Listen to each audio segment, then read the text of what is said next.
Hey, hello everyone, how's it going? We are back for another unboxing. After a brief interlude, Indigo has come calling again. Indigo package. So, probably some kind of book. Oh, I know you're all excited. But, jump right in, shall we?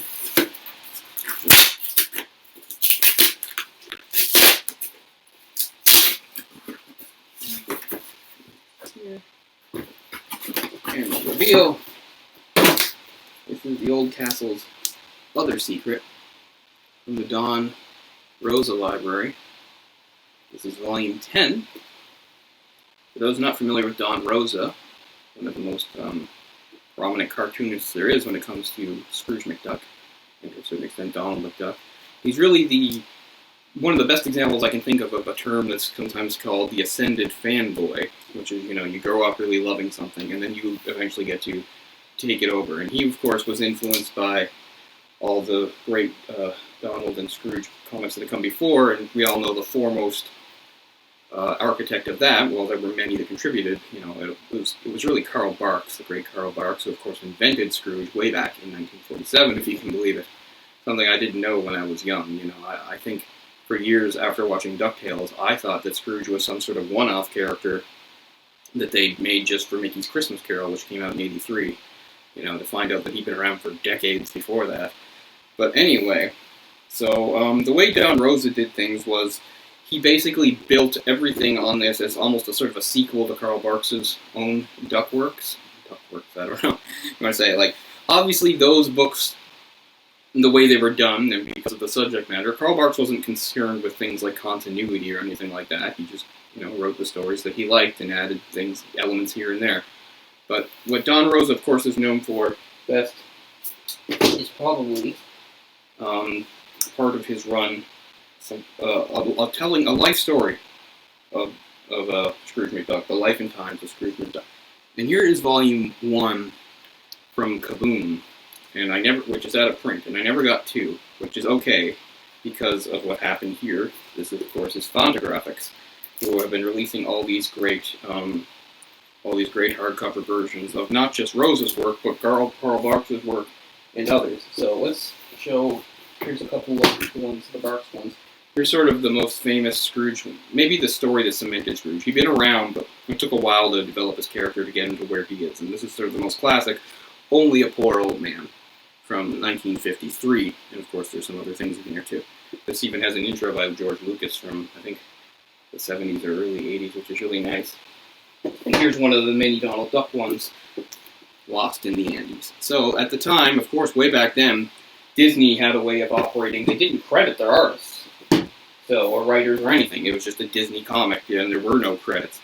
But even though he wasn't the only one doing those comics at the time, and there were others, people that actually were paying attention could tell by the style, which ones were Carl Barks. They didn't have a name for him, so they called him the Good Duck Artist.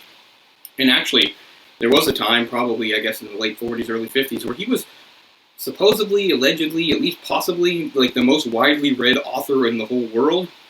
Because, of course, during and after World War II, American soldiers had taken many of his comics with him to places in Europe and Asia, and they would spread and have their influence. Of course, if we can do another big digression here, of course, people will talk about, manga and anime, and say, how come so much of the classic stuff, even when you have stories very firmly set in Japan with Japanese characters, the characters don't look Japanese or even Asian at all. They look kind of more Caucasian. It all sort of comes down, you can almost trace it back to Carl Barks, even though it's funny because he mostly didn't draw humans, or at least realistic-looking humans. But anyway, during and after World War II with the American occupation of Japan, Osamu Tezuka, the god of manga, and easily the most influential of all the manga artists, his style was influenced by these American comics, including Carl Barks, so not just Carl Barks, but others, and sort of the Disney style, and that's why he drew in that way, and then when other manga artists followed him, they went that way. So that's sort of why they all had this style that really didn't take any sort of ethnicity into account. So you can even trace Carl Barks into having a big impact on manga, although of course he wasn't the only one. But still, I think he's sort of been definitely the most prominent Western artist at the time, if we're talking about the very early days before Osamu Tezuka has even been published yet, late 40s or whatever. But anyway, so I never got the second part of this, and it's out of print, but that's okay. But because of the way they did these, they released them in various volumes. So here's one of them. So this is volume 4, the Last Clan of McDuck, which actually has most of volume 1, and I have volume 2 on it.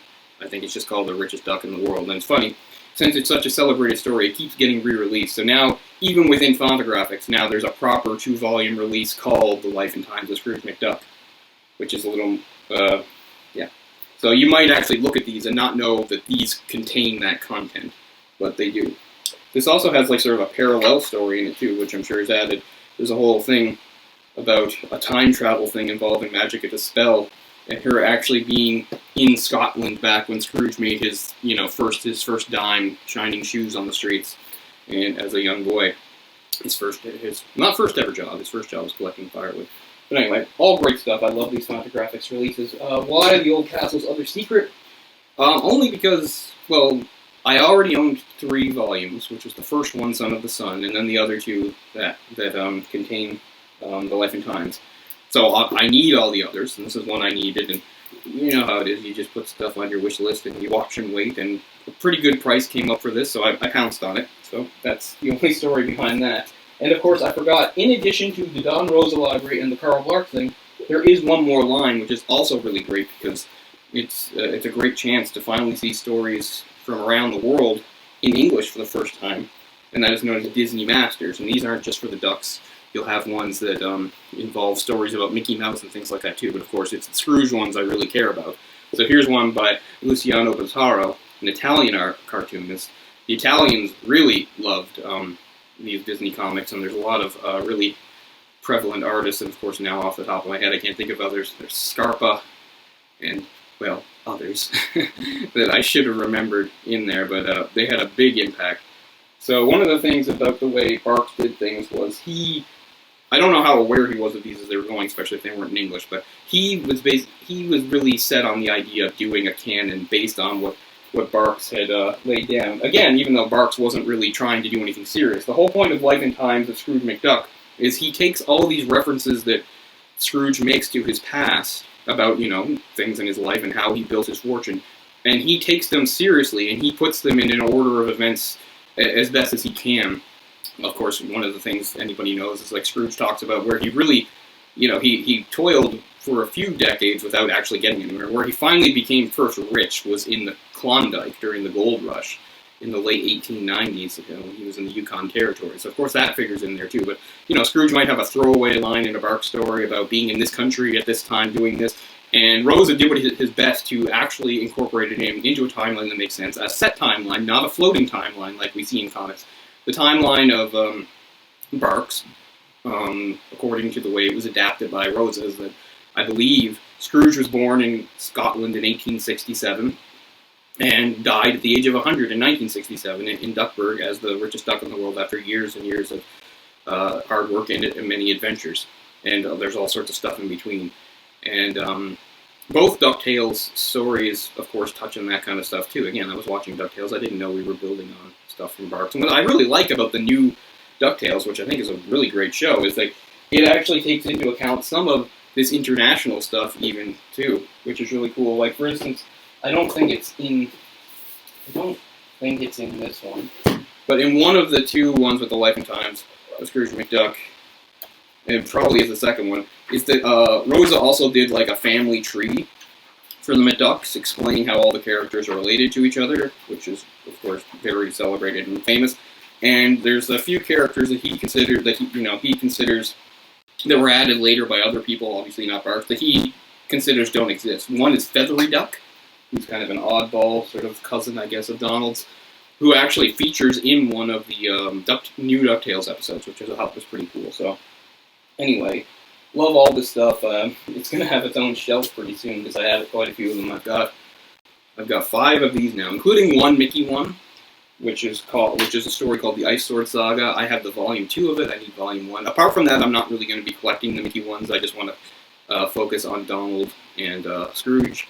And the Barks library, there are so many. I mean, he was so prolific from the 40s into, I think, like the early 70s, or at least the end of the 60s, just right. And so, of course, the quality is up and down. It's not all amazing, and not every story is classic. But I just really like it. I think they're wonderful pieces of parts of comic history, particularly Western comic history. Of course, Carl Barks is rightly considered a legend. He was one of the first inductees into the Hall of Fame, I think, with Jack Kirby and Will Eisner. I don't think you could have had a better first class for that, as long as you're talking about, Western comics again. But also, what's cool, again, is, like, these days, and over the last few decades, these sorts of comics have not been as popular over here in the US and Canada as they are in other countries, particularly Europe. A place like Italy, places like Denmark, they've all had, had their own comics for years that are considered all under the Disney umbrella.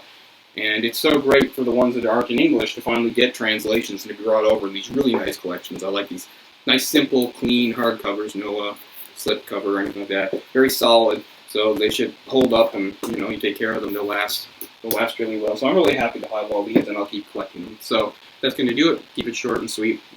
It's never that short with me, right? I always got to have some explanation, but I am a big, big fan of all this stuff. Of course, Carl Barks is the legend and the master, but I really enjoy what Rosa did, building on that, and it's wonderful to see these artists from Europe and other places, their own takes on these characters. It's just a lot of fun, always bright, fun, cool stories. And, as a comic book reader, I try to read as much as I can and cover as much as I can. And of course, still, the comics I'm picking up every day are kind of dominated by Marvel, DC, superhero stuff. And I do like that stuff, but it's nice to read stuff that's a departure from that and different. And, of course, you would never consider these heavy reading.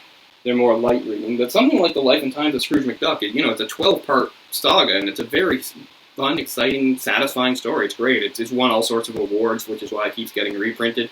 It won the Eisner Award because it truly is a wonderful piece of fiction and a wonderful piece of Disney lore.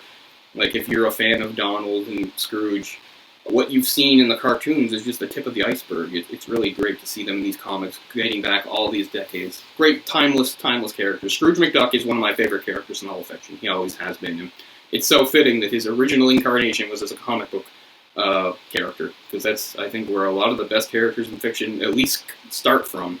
Anyway, thanks a lot, guys. I have some more stuff on the way, but I'm not sure when it's coming. This is from Amazon, and they gave me some weird, sort of vague dates, so we'll see. But yeah, a couple more unboxings to come, hopefully in the next few weeks. I hope you'll be there with me for that one. Thanks a little much for joining me here. Peace out. I will see you soon. Bye-bye.